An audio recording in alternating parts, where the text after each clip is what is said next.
Los fans de AC/DC están que se muerden las uñas. El grupo de rock australiano ha tenido que posponer las próximas citas de su gira ante el riesgo de que Brian Johnson, de 68 años, se quede sordo. El parón obedece a una recomendación médica. Se arriesga a una pérdida total de audición. No hace muchos meses, unos vecinos demandaron a AC/DC por el alto volumen de un concierto celebrado en un estadio de Chicago. La actuación incluía fuegos artificiales e incluso el uso de helicópteros.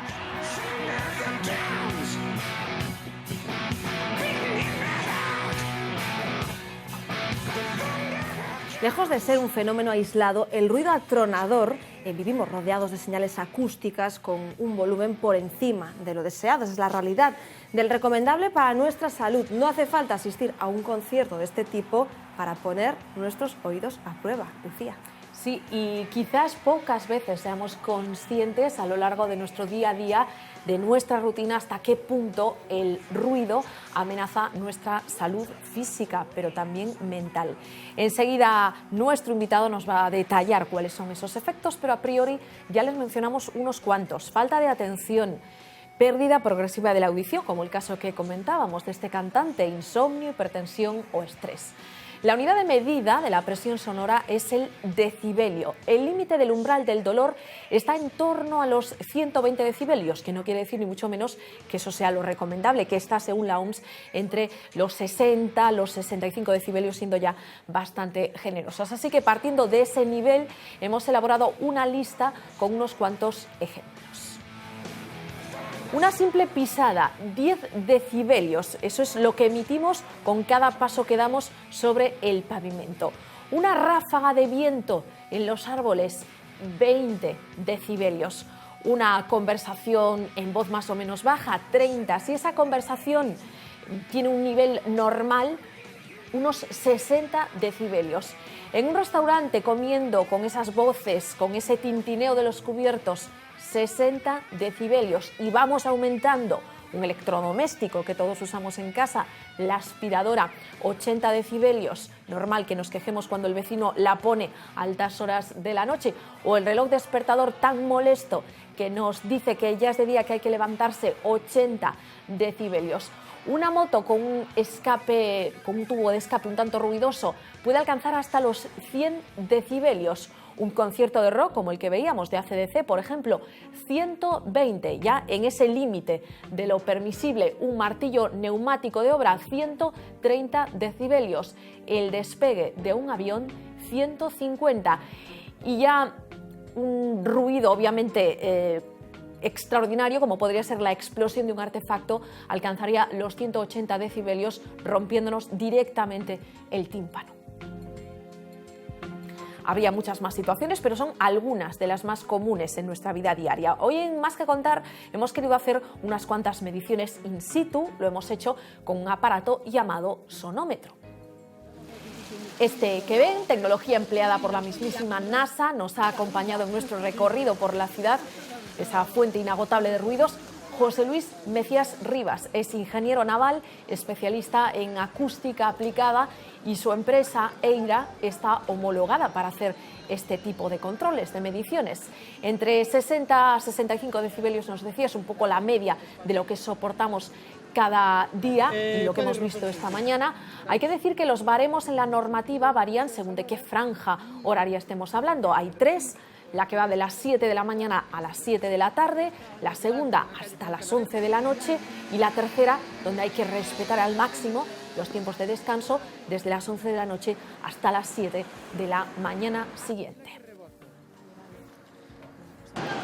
¿Cuál dirían ustedes, cuál dirías, Gladys, que es la fuente que ocasiona más ruido en una ciudad, como hoy hemos comprobado? Pues se me ocurren algunas, pero solo los coches ya... Pues has acertado, Gladys. Efectivamente, el tráfico son un ejemplo. El sonido de una bocina, esa que tocamos cuando nos ponemos un poquito impacientes al volante, genera hasta 100 decibelios, perjudicial, obviamente, para nuestros maltrechos oídos. El mayor problema normalmente en todas las ciudades es el tráfico rodado. Eso suele ser el mayor problema. Porque además, bueno, las sociedades cuanto más avanzadas están, pues más tráfico tienen. Y en principio antes no estaban diseñadas para soportar ese tipo de ruido. Por eso las nuevas normativas también tratan de erradicar un poco eso. Ya no tanto en la limitación del tráfico rodado en sí, sino en la edificación. Acondicionar la edificación para que ese tráfico rodado no sea tan molesto. Hay a veces que es aconsejable, pues, si es una cuesta, pues cambiar el sentido del tráfico, si pasan muchos camiones, porque subiendo hacen mayor esfuerzo y con lo tal hacen más ruido, entonces se puede aprovechar eso para bajar y a lo mejor a otras zonas para subir, etcétera, etcétera. Después se están haciendo estudios en pavimento también, en fin, se están abordando diversas maneras de reducir el tráfico rodado, porque es la peor fuente, como decía antes, que puede haber para el ciudadano a nivel sonoro, ambiental. Pues ahí estábamos, en pleno paseo marítimo de A Coruña, en plena hora punta, 1:30 de la tarde, para recoger sonidos como este.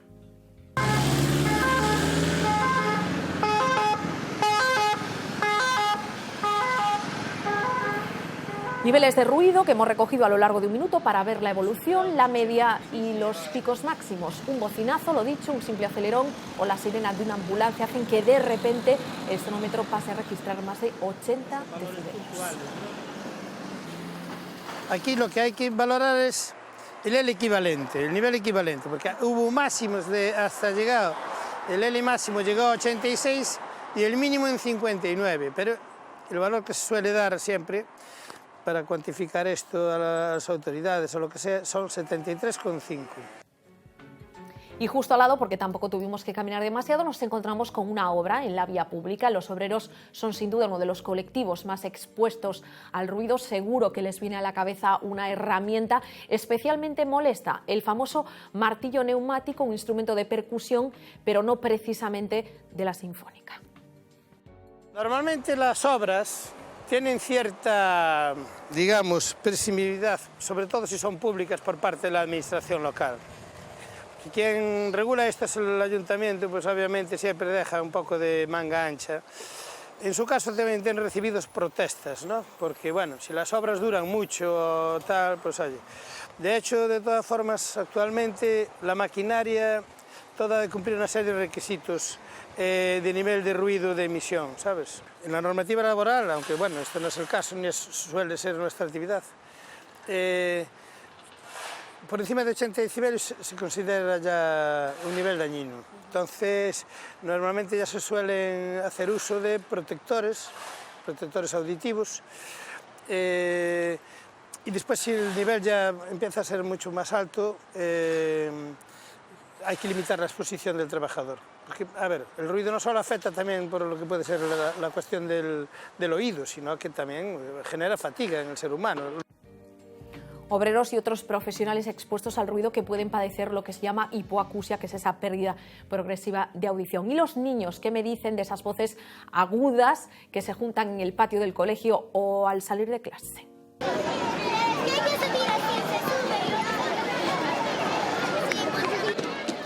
Menuda banda sonora, hasta 75 decibelios registró el sonómetro, y eso que no estaban discutiendo, tan solo disfrutando. Imagínense estar expuestos a ese nivel de ruido unas cuantas horas seguidas. Padres y profes tienen bien merecida una medalla.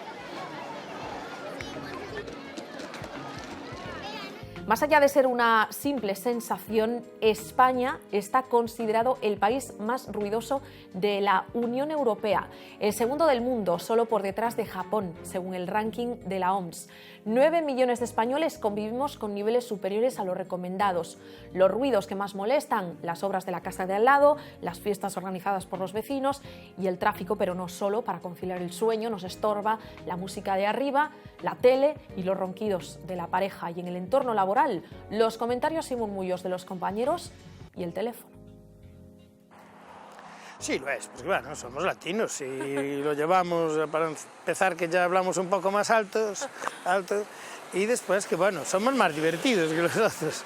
Son un poco la educación también, y bueno, que hasta hace poco tampoco no le prestábamos mucha atención al tema este del ruido, ¿sabes? ¿Cuántos pleitos vecinales por estos motivos habrán surgido? En la ciudad van en aumento, nos comentaban hoy, las demandas relacionadas con los perros, y en el rural con los gallos, y no es ninguna broma. Hace más o menos 2 años, una joven pianista de Puigcerdá, Laia, fue a juicio porque su vecina la denunció tras pasarse años escuchando sus ensayos. Tan mal lo pasó, decía, que llegó a mudarse a Galicia. Laia se enfrentaba a 7 años y medio de cárcel por delitos contra el medio ambiente y lesiones psíquicas. Finalmente fue absuelta porque, según el juez, faltaba fundamento en las acusaciones.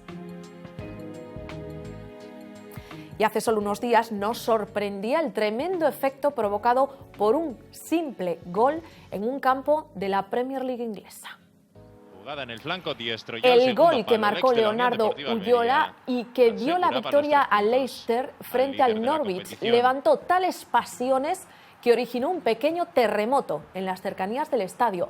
El seísmo de magnitud 0,3 en la escala Richter fue ocasionado por la energía que liberaron los más de 30.000 aficionados que celebraron el tanto. Así que nada, cuidado con la manera con la que celebramos los goles, Gladys.